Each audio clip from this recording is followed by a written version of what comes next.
Olá, pessoal.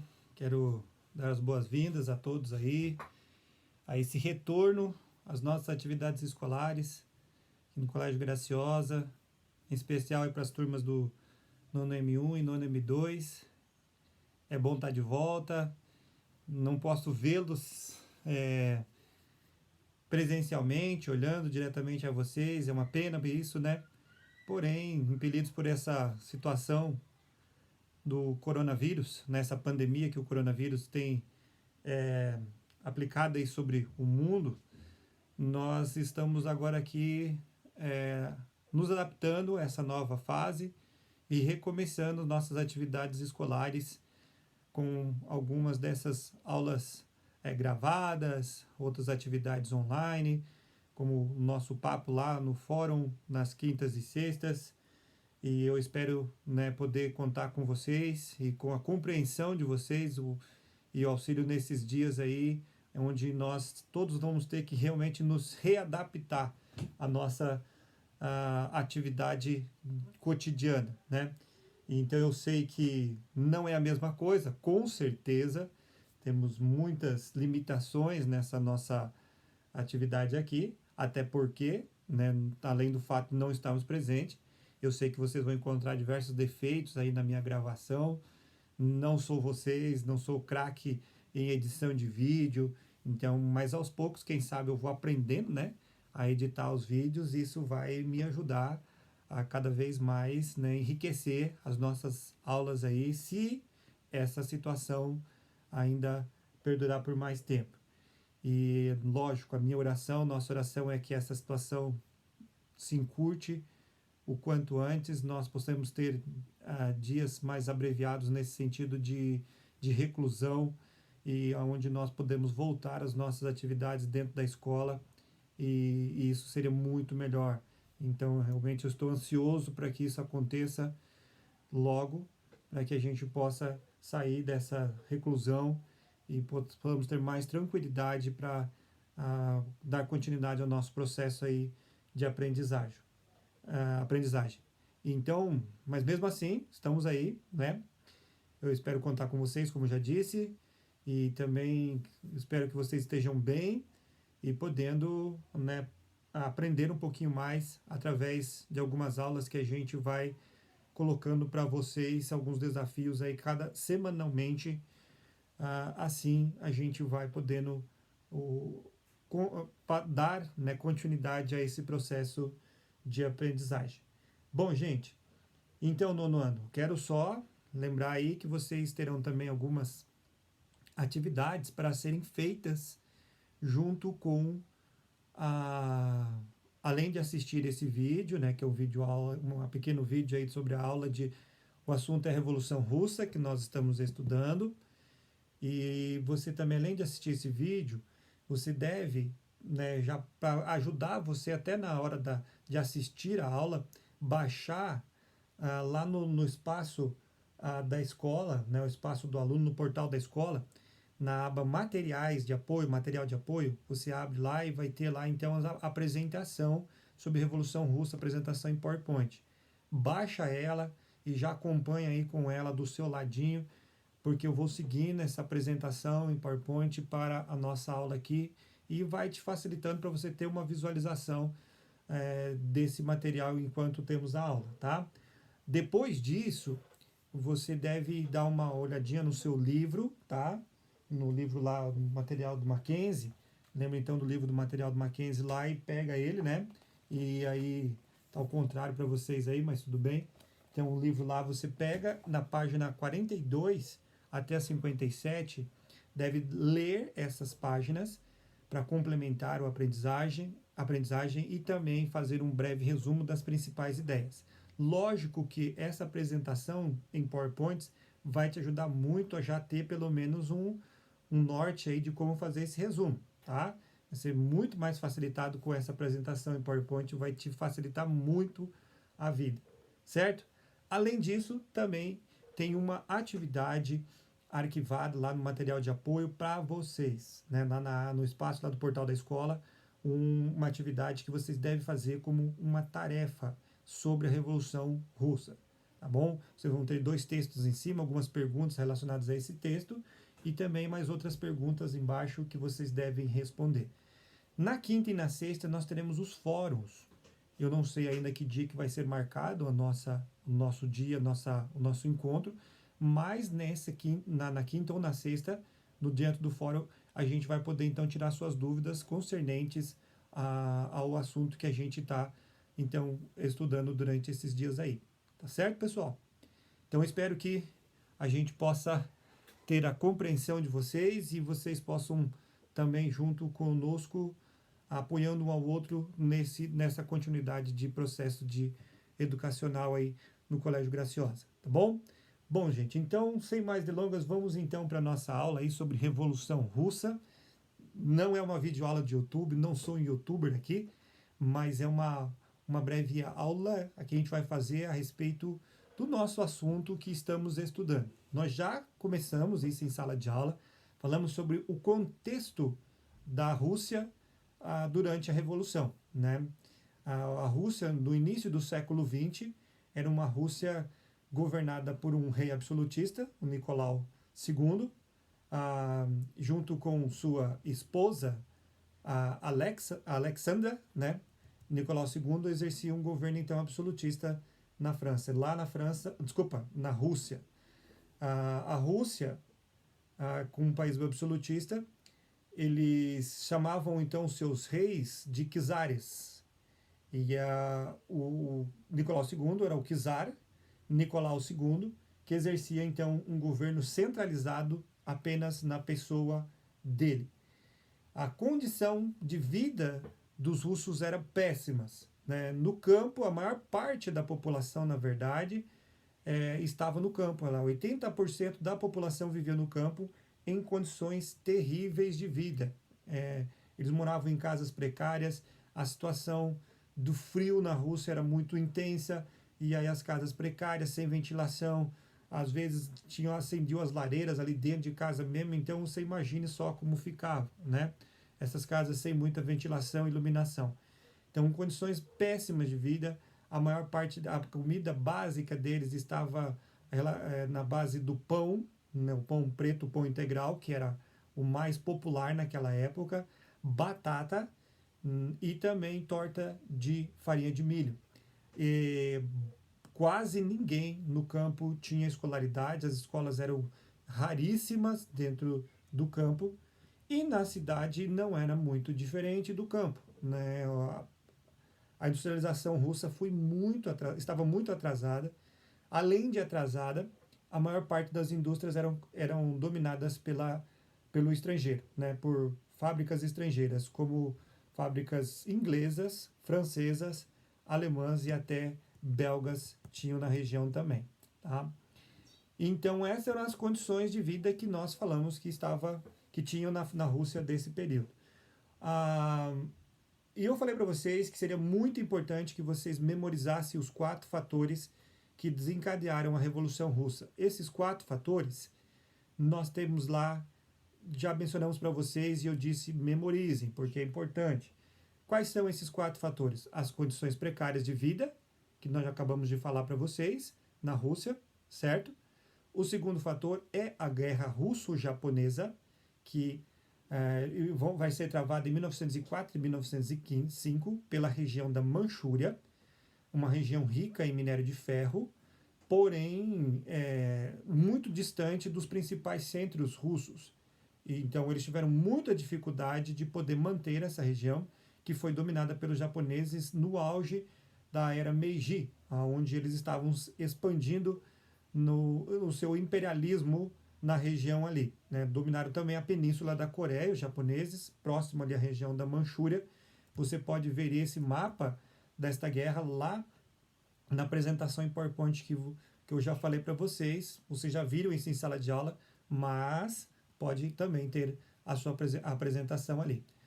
O terceiro fator, além das condições precárias de vida, tanto no campo como na cidade, como também a guerra russo-japonesa, nós temos um terceiro fator, que é a criação e manipulação da Duma pelo Nicolau II. Duma é uma espécie de parlamento. Esse parlamento, né, Nicolau ele vai criar o parlamento sem a necessidade, porque ele era um rei absolutista. Então ele não precisa que os parlamentares criem leis que possam limitar ele ou que possam, né, de certa forma, diminuir a importância do rei ou do czar, como já chamavam na Rússia. Então ele dá uma impressão para a população que agora eles vão participar, devido às constantes manifestações por causa das condições precárias de vida na Rússia, e como também a participação da Rússia na guerra russo-japonesa levou a população a ficar muito insatisfeita. E dois momentos de duas situações aconteceram na Rússia em 1905, que tiveram palco na Rússia em 1905, que são chamados do ensaio geral para a Revolução Russa. Esses dois acontecimentos são o Domingo Sangrento e a revolta do encouraçado Potemkin. O Domingo Sangrento, nós falamos em sala de aula, foi um protesto. A população faz um abaixo-assinado e vai levar esse abaixo-assinado num domingo de janeiro, um domingo do inverno russo, neve para todo quanto é lugar, e eles vão caminhar até o palácio de Nicolau II em São Petersburgo e levar essa reivindicação por melhores condições de vida. No livro de vocês tem lá um pouco desta carta que eles estavam indicando ou reivindicando para o Nicolau II. Nicolau, então, ele dá ordens para a sua guarda recebê-los de forma mais bruta possível. E é o que os soldados vão fazer. Eles vão atirar para tudo quanto é lado, causando um tumulto generalizado, porque existiam crianças, mulheres, além de homens, adultos ali nessa manifestação. Dizem que aproximadamente 150 mil pessoas estavam presentes e algumas dessas pessoas, milhares dessas pessoas vieram morrer na verdade. As estatísticas dizem que foi aproximadamente 1.000 pessoas morreram só nesse momento aí chamado Domingo Sangrento. Existem outros Domingos Sangrentos na história, outro deles aconteceu também lá na Irlanda, que levou o U2 a fazer a música Sunday, Bloody Sunday, lembrando dos seus antepassados lá na Irlanda, mas também dessa situação que aconteceu na Rússia em 1905, que é chamado do ensaio geral para a Revolução Russa. Outra situação foi a revolta do encouraçado Potemkin. O encouraçado Potemkin foi dominado pelos marinheiros que estavam vivendo com péssimas condições de trabalho. Alimentavam-se de carne estragada, tinham baixos salários, então eles tomam o encouraçado e ameaçam de bombardear a cidade de Moscou assim que se não tivesse as suas reivindicações atendidas. O Nicolau resolve fazer um acordo com os amotinados, mas depois acaba prendendo e maltratando todos esses camaradas que se amotinaram lá na revolta do encouraçado Potemkin. E aí, gente, a sua população realmente em situação de desespero começa a questionar ainda mais. Foi quando Nicolau criou a Duma, para tentar dar a impressão para a população que agora eles vão participar no governo, né? Então ele cria a Duma e para ir assim, né? Nós estamos dando a oportunidade de vocês participarem, agora a população vai poder participar, vocês vão realmente nos ajudar aqui no governo. Lá dentro desse parlamento, nós dois partidos principais que se desenvolveram ali foram o partido bolchevique e o menchevique. São partidos, além do partido também Operário Social Democrata Russo, mas desses dois partidos que vão dominar o cenário político na Rússia a partir de agora. Os mencheviques e bolcheviques. Os mencheviques, eles eram a minoria no parlamento. Porém, as ideias deles, elas eram se tornaram um pouco mais populares em certo sentido. Eles queriam uma revolução na Rússia, uma mudança na Rússia socialmente e economicamente também, mas uma revolução mais light, podemos dizer assim. A ideia deles era que eles pudessem passar de uma Rússia essencialmente agrária para que essa Rússia se transformasse numa Rússia capitalista e depois a Rússia passasse a ser socialista. Essa era a ideia dos mencheviques.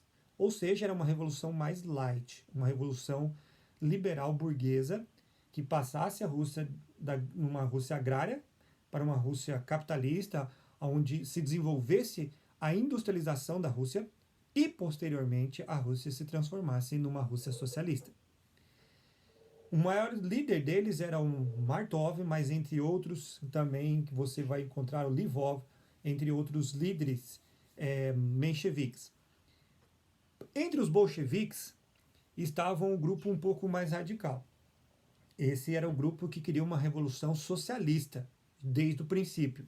Era uma revolução com participação dos operários, dos camponeses, e que fosse liderada a partir deles, dos operários e dos camponeses, 100% por eles.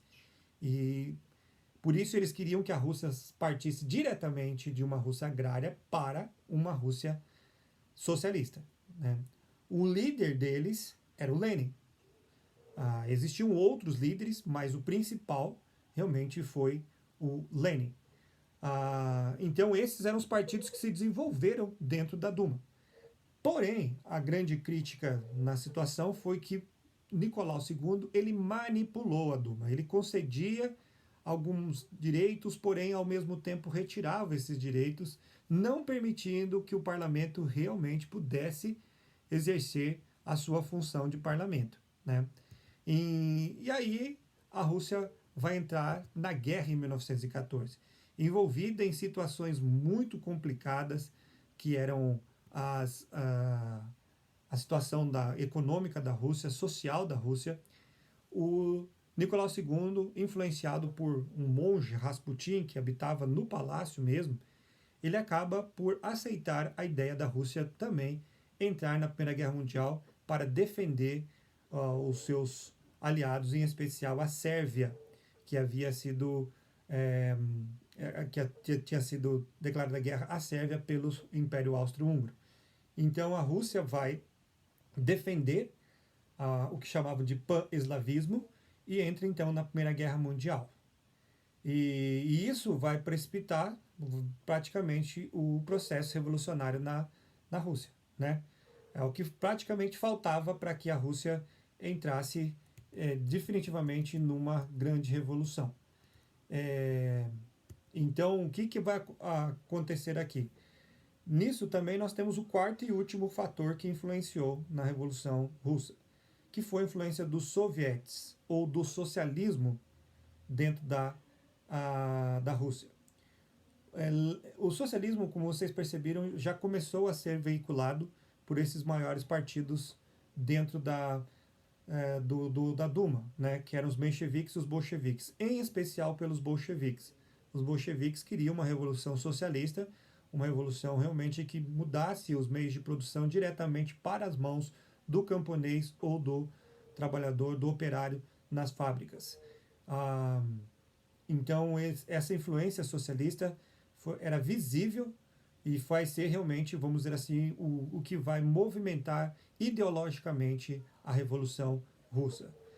Dito isso, faltava realmente o fato para que a Rússia entrasse dentro dessa revolução mesmo, que foi a entrada da Rússia na Primeira Guerra Mundial. Durante um tempo, as coisas se estabilizaram, desde 1914 até 1917, aproximadamente, início de 1917, a Rússia, na guerra, ainda deu uma minimizada da situação, porque as pessoas aderiram à ideia da Rússia inicialmente na guerra, né? Porém, a Rússia, enquanto a Rússia estava na guerra, os partidos oposicionistas, como os bolcheviques, continuavam questionando. É nesse momento que Lenin, por exemplo, e Trotsky, outro líder bolchevique, serão presos, os dois, né? Eles acabarão presos durante o período ali da Rússia, quando a Rússia estava na Primeira Guerra Mundial. A Rússia na guerra foi um fiasco, né? De forma geral, praticamente, porque a Rússia ela tinha até um dos maiores, eu vi uma estatística de soldados que participaram da Primeira Guerra Mundial. Na Primeira Guerra Mundial, o maior grupo de soldados era dos alemães, e em segundo lugar estavam os russos. Eram muitos soldados, porém eram soldados mal aparelhados, usando táticas bem antigas. Um comando não era eficiente, o comando deles. a aparelhagem de guerra era pequena e atrasadíssima. E como a Rússia tem realmente, né, dimensões continentais, como é o caso do nosso país, a grande dificuldade seria de mandar abastecimento para aqueles que estavam no fronte. O fronte se desenvolveu no centro da Europa. A Rússia fica um pouco distante disso. Então, para, de certa forma, abastecer as suas tropas foi muito difícil. E isso levou realmente a derrotas constantes. A Rússia vai cada vez mais sofrendo durante a Primeira Guerra Mundial. O czar ele acaba perdendo o controle do país, a cada dia vai perdendo esse controle do país, quando ele resolve, de fato, literalmente, depois dos seus principais generais desistirem das batalhas, ele mesmo resolve partir para liderar as tropas russas dentro da Primeira Guerra Mundial. Então, é neste momento que o, a Rússia realmente vai aproveitar a situação, porque a população estava agora com boa parte do governo focado na guerra, a população passando fome, questão era gravíssima a questão da fome, questões econômicas também como inflação, aumento de preços, era rápido, então eles estavam passando por muitas dificuldades. É então que em março de 1917, uma multidão vai percorrer a capital do Império pedindo o fim da guerra ou a saída da Rússia da guerra. A polícia e o exército de Nicolau II, agora, eles, ao invés de apoiar o czar Nicolau II, eles apoiam os manifestantes. E eles não vão reprimir o movimento. É nisso, então, que, isolado, o Nicolau II ele vai abdicar do trono em março de 1917. A Revolução Russa ela é conhecida como tem duas fases principais, que é a de março de 1917 e a de outubro de 1917. Em março de 1917, então, após Nicolau II ele abdicar do trono, um governo provisório vai ser constituído. E o chefe desse governo provisório vai ser um príncipe chamado George Lvov.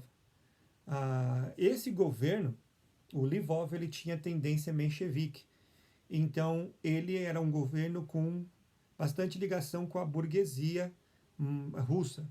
Então, primeiramente, uma das principais resoluções dele, nesse momento, será que a Rússia vai permanecer na guerra. A Rússia não vai sair da guerra.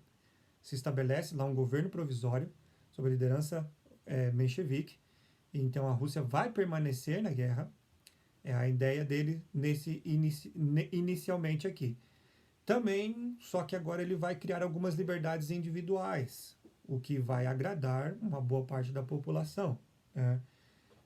Uma delas vai ser a redução de jornada de trabalho para 10 horas. Cria também a liberdade de imprensa dentro da Rússia.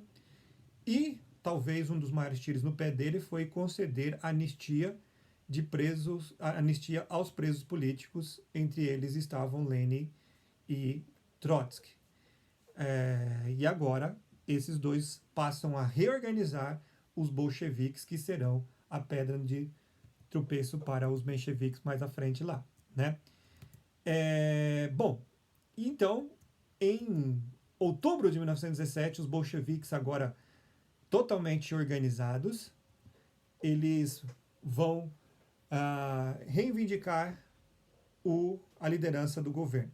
E é o que eles vão conseguir, né? Numa espécie de tratado, as reivindicações dele eram reivindicações como todo o poder aos sovietes, paz, terra e pão a todos, né? Eles então exigem o poder, e é isso que conseguem em outubro de 1917. E uma das primeiras resoluções dele, logo no início da entrada no poder, foi a saída da Rússia da Primeira Guerra Mundial. Eles retiram a Rússia em outubro de 1917 da Primeira Guerra Mundial.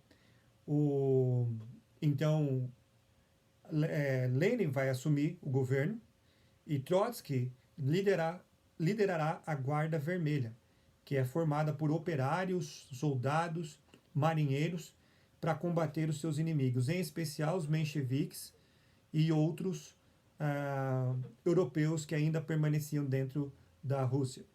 Então, no dia 25 de outubro, os bolcheviques eles controlam todo o poder agora, e as principais cidades, como Petrogrado, vai ser dominada pelos bolcheviques. É assim que tem realmente, né, de fato, a Revolução Russa, onde os soldados, camponeses, marinheiros, operários estarão dominando o poder e estabelecendo uma Rússia socialista, né? Então, após a tomada do poder pelos revolucionários, a Rússia ela ainda vai viver 3 anos de guerra civil. 3 anos, né? E é nesse processo aí que nós temos a participação principal de Lenin e Leon Trotsky. Lenin governando nessa época e Trotsky liderando a Guarda Vermelha para botar medo na população, para tentar estabilizar e assim estabelecer o socialismo por meio da força dentro da Rússia. Apesar das condições extremamente precárias, o Trotsky ele vai conseguir isso, né? E eficientemente derrotando os seus inimigos, os antigos oficiais lá dos czares, entre outros mais, e impedindo também a entrada de ajuda de países estrangeiros como o próprio Japão e mesmo os Estados Unidos. O socialismo então vai ser imposto dentro da Rússia, né, que vai passar a ser chamada agora de União das Repúblicas Socialistas Soviéticas. Inicialmente se estabelece o comunismo de guerra entre 1917 até 1921, onde há uma profunda estatização, né, as empresas que eram estrangeiras passam todas à mão do Estado e o endurecimento total, deixando o povo sem nenhuma liberdade, né?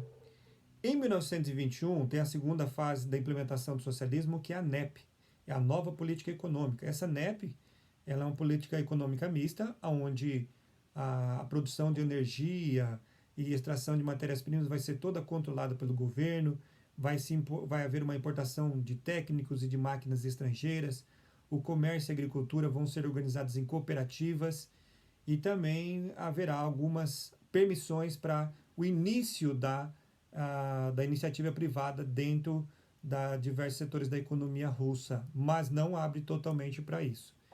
E a última fase de implementação do socialismo é a partir de 1928 com os planos quinquenais, que é uma planificação econômica para deixar a Rússia mais igualitária possível, como é o ideal socialista, né? O que, de fato, na prática, nunca chegou a acontecer, tá bom? Isso eu já havia mencionado para vocês e isso não acontecerá.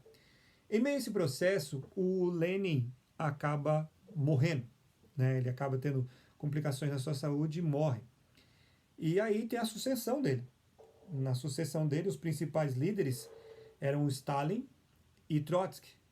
O Trotsky, o líder da Guarda Vermelha, mais radical, ele era um idealista e ele queria uma revolução socialista total, né? Ou seja, partir para o mundo totalmente, né? E já conquistar acesso, se fosse necessário, através da força, a outras regiões e assim exportar o ideal socialista para todo mundo. O Stalin era mais político. E o Stalin ele dizia o seguinte: eu quero um fortalecimento da Revolução Socialista aqui no nosso país, na União Soviética, na Rússia, né? Para depois, quando ela se transformasse numa grande potência mundial, espalhar o socialismo por todo o mundo. O Trotsky foi pintado como o diabo, né? E ele acabou realmente perdendo essa sucessão, sobrando ficando com Stalin o poder. O Trotsky depois vai ser preso porque ele não aceita, né, a sua não indicação. Bom, a Rússia vai então partir a isso. A partir desse momento é que nós vemos então a consolidação da revolução na Rússia a partir da NEP, da nova política econômica, ou New Economy Politic, né, por isso NEP, e a implementação do que nós conhecemos por União das Repúblicas Socialistas Soviéticas. É assim que nós vemos então esse processo sendo feito de Revolução Russa. Novas repúblicas são aderidas à Rússia e aí formam o que nós conhecemos por União das Repúblicas Socialistas Soviéticas, que depois da Segunda Guerra Mundial vai se transformar numa grande potência. A Revolução Russa ela teve resultados positivos para alguns camponeses, mas não para todos, né? Os grandes problemas foram relacionados a essa planificação da economia. Houve muita corrupção no meio, então não houve a implementação total do socialismo dentro da extinta União Soviética. Certo, pessoal? Então eu espero que ajude vocês um pouco essa aula de hoje e você possa depois acompanhar aí, né, com a sua leitura e as atividades para ficar um pouquinho mais fixo essa ideia na mente de vocês. Um abração para todos e em breve eu espero revê-los. Grande abraço.